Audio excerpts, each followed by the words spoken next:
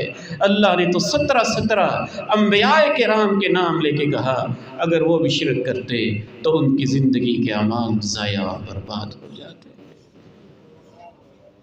شرک، کفر، ارتداد۔ دوسری چیز اللہ کے پیغمبر کی سنت کی مخالفت اور دین کے اندر اپنی طرف سے چیزیں ایجاد کرنا، بدعات کو ایجاد کرنا، دین کو ناقص سمجھنا، یہ ایسی چیز ہے کہ بعض دفعہ اللہ کے پیارے نبی علیہ السلام نے ارشاد فرمایا اور آپ کی حدیث سے معلوم ہوتا ہے جو دین کو بازیچہ اطفال سمجھتا ہے اور اپنے بائیں ہاتھ کا کھیل سمجھتا ہے، جو چاہا داخل کر دیا، جو چاہا نکال دیا، جو چاہا ایڈ کر دیا، جو چاہا مائنس کر دیا، جس کی یہ سوچ ہوتی ہے اللہ اس کی کوئی فرضی اور کوئی نفلی عبادت قبول نہیں فرماتا ہے۔ تیسری چیز جس سے انسان کا وزن کم ہو جاتا ہے وہ اللہ کے بندوں کے بارے میں غلط سلط باتیں ہیں۔ جس طرح اچھی باتوں کا وزن بہت زیادہ ہے، اس طرح بری باتوں کا وزن بہت زیادہ ہے برائی والے پلڑے میں، اور اس سے نیکیوں کا پلڑا اوپر اٹھ جاتا ہے، برائیوں کا پلڑا نیچے جھک جاتا ہے۔ خصوصاً اگر آپ کسی کی عزت کے بارے میں پوسٹ لگا دی، حکمران کے بارے میں لگا دی، سیاستدان کے بارے میں لگا دی، کونسلر کے بارے میں لگا دی، بہو کے بارے میں لگا دی، بیٹی کے بارے میں لگا دی، ماں کے بارے میں لگا دی، آج کے نوجوان کے اخلاق کو دیکھ دیکھ کے حیران ہوتا ہوں۔ نوجوان تو نوجوان تھا، دین کے طلبہ کو دیکھ کے سر شرم سے جھک جاتے ہیں۔ فیس بک کے یہ پیجز جو آپ کے موبائل کے اندر بنے ہوئے ہیں اور واٹس ایپ کی وہ چیٹنگ جو آپ کے موبائل کے ڈیٹے کے اندر سیو ہے، اور آپ کے یوٹیوب کے وہ چینل جو آپ کے موبائل کے اندر زہر سے بھرے ہوئے ہیں، جو آپ ایک بندے کو دیکھتے ہوئے پچھتاتے ہیں۔ اللہ پہ یقین اور ایمان رکھیں۔ رب ذوالجلال کی قسم اٹھا کے کہتا ہوں اللہ کی عدالت میں تو یہ سب کچھ تولا جائے۔ کیا ہم نے دین کو ایسا مذاق بنایا؟ جو بات دل میں آئی لکھ دی، جو گھر میں جھگڑا ہوا فیس بک پہ، جو گلی میں مسئلہ ہوا فیس بک پہ، جو ہمسائے سے مسئلہ ہوا فیس بک پہ، جو رشتہ دار سے مسئلہ ہوا فیس بک پہ، جو سیاست کا مسئلہ ہوا فیس بک پہ۔ ایک ہے پازیٹیو کریٹیکلی کسی چیز کو دیکھنا، کسی کے انداز سیاست پہ کوئی صحیح تنقید کرنا اور بتانا کہ یہ اچھی چیز ہے اور یہ انداز برا ہے، یہ چیز غلط ہے، یہ اقدام غلط ہے، اور ایک ہے کسی شخصیت کو گالیاں بکتے رہنا، عجیب و غریب قسم کے ایسے مغلظات، چاہے وہ کسی بھی شخص، کوئی بھی شخصیت ہو، جو بھی شخصیت ہے اس کی غیبت کرنا، اس کی چغلیاں کرنا، اس پہ تہمتیں لگانا، اس پہ الزام لگانا، کردار کشی کرنا، اس کے گھر تک جا پہنچنا، بیٹیوں تک جا پہنچنا، بدگمانیاں پیدا کرنا، اس کی اجازت نہیں ہے۔ آپ سیاست کریں، خوب کریں، لیکن سمجھداری سے کریں کہ یہ چیزیں سیاسی لحاظ سے غلط ہیں، یہ چیزیں سیاسی لحاظ سے ٹھیک ہیں۔ ہمارا یہ فارمولہ ہونا چاہیے، ہمارا یہ پلان ہونا چاہیے، یہ اقدامات ہونے چاہیے، یہ اقدامات غلط ہیں، آپ خوب ان پہ بات کریں، کوئی اعتراض کی بات نہیں ہے۔ میں آپ کو اللہ کا واسطہ دیتا ہوں کہ شخصیتوں پہ کیچڑ اچھالنا چھوڑ دیں۔ ہمارا دین اس کی اجازت نہیں دیتا ہے۔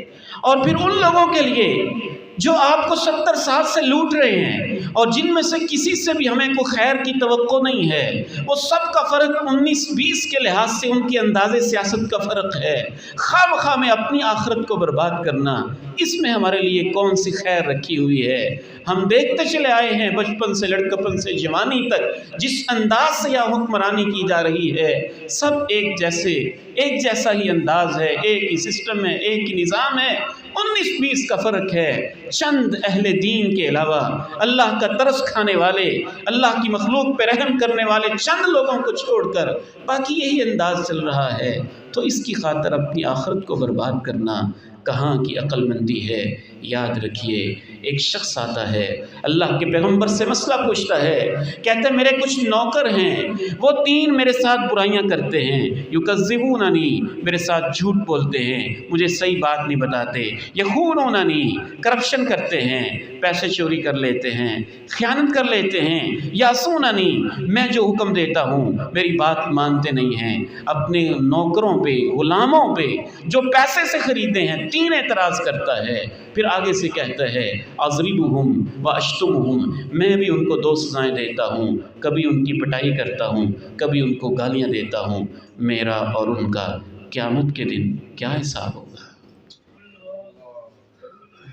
آپ نے ارشاد فرمایا جو وہ تیرے حق میں کرتے، وہ جھوٹ، وہ خیانت اور وہ تیری نافرمانی، اس کو بھی تولا جائے گا، اور جو تو ان کو گالیاں دیتا ہے اور جو تو ان کی مار پٹائی کرتا ہے اسے بھی تولا جائے گا، دونوں کا حساب کیا جائے گا۔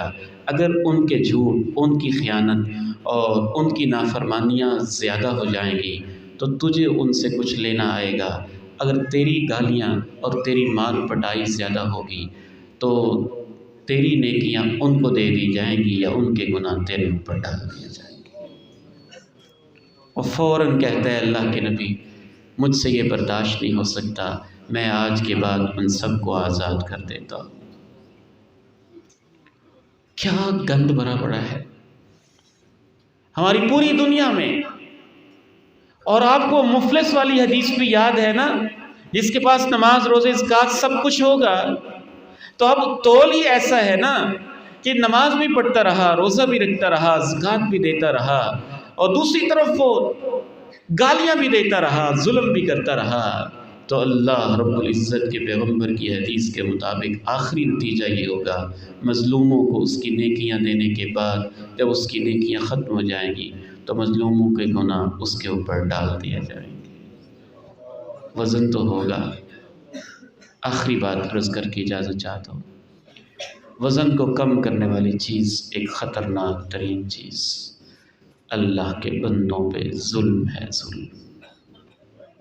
اور یاد رکھیے، میں عرض کرنا چاہوں گا کہ پاکستان کا اصل مسئلہ اخلاقی بحران کا نہیں ہے، اصل مسئلہ معاشی بحران کا نہیں ہے، پاکستان کا اصل مسئلہ اخلاقی بحران اور ظلم و ستم ہے۔ سب سے بڑا مسئلہ اس وقت ہمارے ملک میں ظلم کا ہے، اور سب سے بڑا چیلنج عدل قائم کرنا ہے، عدل قائم کرنا ہے۔ حضرت عمر بن عبدالعزیز کے پاس ان کے علاقے کا ایک شخص پیغام بھیجتا ہے کہ آپ کی پوری خلافت کے اندر ہر جگہ فراوانی ہے، رزق کی برکت ہے، لینے والے ہیں، دینے والے ہیں، لینے والا کوئی نہیں ہے، میرے علاقے کے اندر معاشی بحران، بڑی تکلیفیں ہیں، میں آپ کا گورنر ہوں آپ کے علاقے کا، آپ سے درخواست کرتا ہوں میرے پاس کچھ اموال بھیج دیں بیت المال میں سے تاکہ میرے علاقے کی صورتحال بہتر ہو جائے۔ جناب عمر بن عبدالعزیز رحمہ اللہ نے کہا جو کچھ تم نے لکھا ہے میں نے پڑھ بھی لیا ہے، میں نے سمجھ بھی لیا ہے، لیکن بیت المال میں سے میں تمہیں ایک پائی بھی نہیں بھیجوں گا۔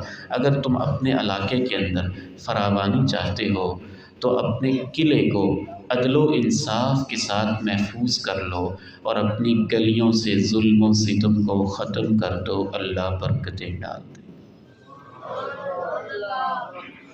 تو ظلم سے انسان کا وزن بہت نیچے آ جاتا ہے، اتنا نیچے آ جاتا ہے کہ ہم تصور بھی نہیں کر سکتے۔ یہی چند ایک باتیں تھیں جو میں آپ کے سامنے رکھنا چاہتا تھا۔ جب اعمال تولے جائیں گے، میری اور آپ کی زندگی کے اعمال، اقوال اور خود مجھے اور آپ کو بھی تولا جائے گا۔ رب کریم سے دعا ہے کہ جو وزن زیادہ کرنے والے، نیکیوں کو زیادہ کرنے والے اور زیادہ وزنی نیکی ہیں، وہ اللہ ہمیں کرنے کی توفیق عطا فرمائے، اور وہ اعمال جو وزن کو کم کر دیتے ہیں اور برائیوں کی پلڑی کو جھکا دیتے ہیں، اللہ ہمیں ان سے بچنے کی توفیق عطا فرمائے۔ ہمارے ایک نوجوان بھائی دارالاصلاح سے متعلقہ ان کے والد محترم کو برین ٹیومر کی تکلیف ہے۔ اس طرح اور بھی کافی سارے احباب نے بیماروں کے لیے دعا کی درخواست کی ہے، اور بہت سارے احباب نے فون شروع کر